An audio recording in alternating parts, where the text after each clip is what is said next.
I think people like to let go of reality. They want to believe in something bigger and greater than the world that they live in. I think immersive experiences do that for people. I came up with this concept, BVOE, which is Baron von Opperbean, and this character that lived in the multiverse. The world was, there's magic users, there's science users, adventurers, and they all live in this world together. They have different belief systems. The Baron won't necessarily be in all the stories. There's a loose narrative that he jumped into the multiverse and disappeared. And so the story started with these kids jumping through some portals, joyriding the multiverse. And really, that's what the experience was about. It was about the people who came.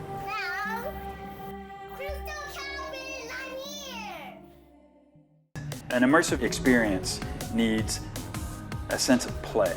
City Museum does that very well. They have this run around, I'm gonna slide, I'm gonna crawl, I'm gonna climb, but there's no narrative there. It's just like, hey, it's a playground.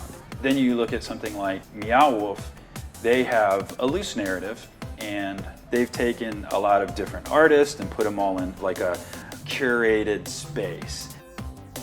I wanted to take it a step further and say, here's a narrative.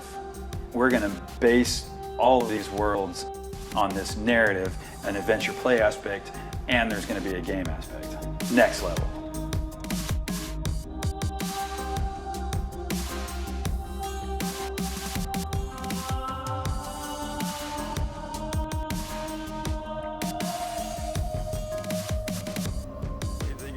That's insane. Yeah, right? Yes. So Baron von Opperbean is the overall concept, and this installation was called Quadrant 360. It's 2,000 square feet, 3 different worlds, and portals leading to each of those worlds. It's a cross between an adventure play park where you have slides and tunnels and places to run around and hide and crawl through and things like that. And then there's this fantastical visual and audio experience. And then there is a game aspect. Basically, these are worlds connected by portals. The idea is that you go from one world to the next through a portal. Now, some portals you can walk through. Other portals you have to figure out how to open. The augmented reality would play a big part in that. I started working on a demo for that. And I told people, I said, this is my rough draft. And they're like, what?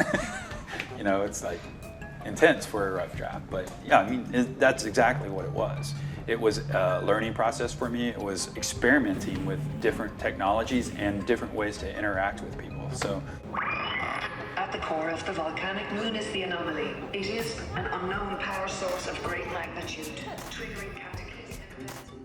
I think with Quadrant 360, the main thing that I got out of this was buy-in to the concept. Now there's people that want to fund it, there's people that want to participate in building it, there's lots of artists who are like saying, okay, we get it now, we want to be a part of it. The next step is, I need a space. I need a space that speaks to the kind of special place that it will be. And I think the Coliseum is that space. It's in the heart of its people and its culture. It's right in the middle of the most dense part of the city. It's in a tourism development zone. It's a giant flying UFO, I mean, can you imagine if this entire dome was projection mapped for, a multiverse? I'm like, yes, yes. The Coliseum would be perfect for Baron von Opperbean's world.